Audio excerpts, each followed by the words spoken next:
Assalamualaikum warahmatullahi wabarakatuh. Halo semuanya, perkenalkan kami dari kelompok 7. Nah, di sini kami akan melakukan observasi mata kuliah Hukum Administrasi Negara di Dinas Kependudukan dan Pencatatan Sipil.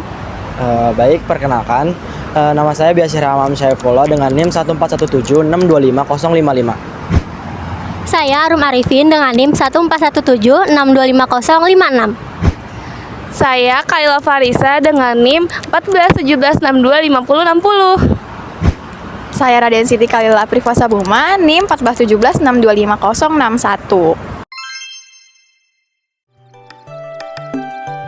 Berawal dari masa kolonial Belanda, ketika layanan pencatatan sipil atau Burgerlijkstand mulai diselenggarakan pada abad ke-19 untuk mencatat kelahiran, perkawinan, dan juga kematian. Pada masa penduduk Jepang pada tahun 1942 sampai 1945, lembaga ini berganti nama menjadi Kantor Pencacah Jiwa. Setelah Indonesia merdeka pada tahun 1945, penyelenggaraan pencatatan sipil diambil alih oleh pemerintah Indonesia dan terus berkembang. Kemerdekaan Indonesia. Pada tahun 1950-an, istilah Burgerlijkstand resmi diganti menjadi Kantor Catatan Sipil. Selanjutnya, pada masa Orde Baru melalui instruksi Presidium Kabinet Ampera nomor 31 tahun 1966, pelayanan catatan sipil dibuka untuk seluruh penduduk Indonesia. Seiring perkembangan administrasi pemerintahan, lembaga ini kemudian menjadi Dinas Kependudukan dan Pencatatan Sipil yang bertugas mengelola administrasi kependudukan dan pencatatan sipil bagi masyarakat DKI Jakarta. Tempat yang kami kunjungi adalah Dinas Kependudukan dan Pencatatan Sipil Provinsi DKI Jakarta yang beralamat di Jalan Lejen S. Parman nomor 7, Kelurahan Tomang, Kecamatan Grogol Petamburan, Kota Administrasi Jakarta Barat, DKI Jakarta. Dukcapil merupakan instansi pemerintah daerah yang bertugas menyelenggarakan pelayanan administrasi kependudukan dan pencatatan sipil bagi masyarakat. Layanan yang diberikan antara lain pembuatan KTP elektronik, kartu keluarga, akte kelahiran, akte kematian, serta berbagai dokumen kependudukan lainnya. Nah, dalam konteks sosial, Dukcapil berperan penting dalam memberikan identitas hukum kepada setiap penduduk sehingga memudahkan akses terhadap berbagai layanan publik.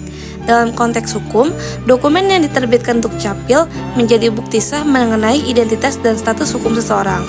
Adapun subjek hukum yang terkait adalah penduduk atau warga negara yang menerima layanan, sedangkan objek hukumnya berupa data kependudukan dan dokumen administrasi kependudukan yang diatur oleh peraturan perundang-undangan.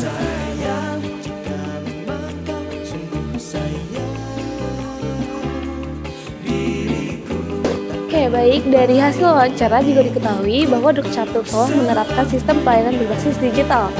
Nah, masyarakat dapat mengurus beberapa dokumen secara online melalui aplikasi yang tersedia.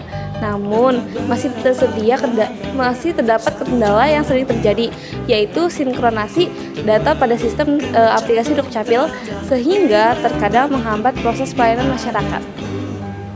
Oke, jadi untuk meningkatkan kualitas pelayanan publik, Dukcapil DKI Provinsi Jakarta itu melakukan berbagai upaya seperti perluasan pelayanan hingga tingkat kelurahan, mengembangkan aplikasi internal yang bernama Alpukat Betawi, serta bekerjasama dengan berbagai instansi seperti rumah sakit, imigrasi, rumah ibadah, dan pengadilan agama.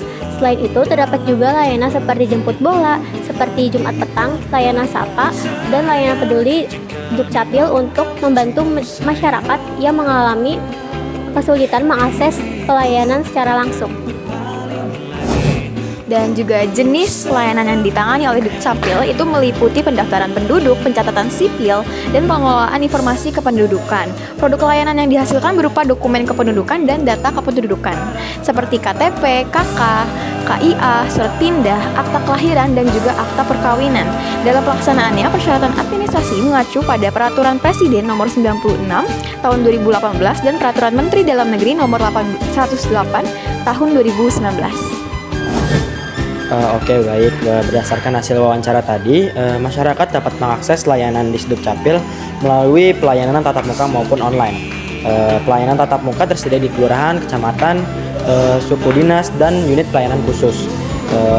Selain itu, Dukcapil juga menyediakan layanan digital melalui aplikasi Alpukat Betawi dan IKD. Informasi pelayanan disebarkan melalui media sosial seperti Instagram, TikTok, X, dan website resmi agar masyarakat lebih mudah memperoleh informasi.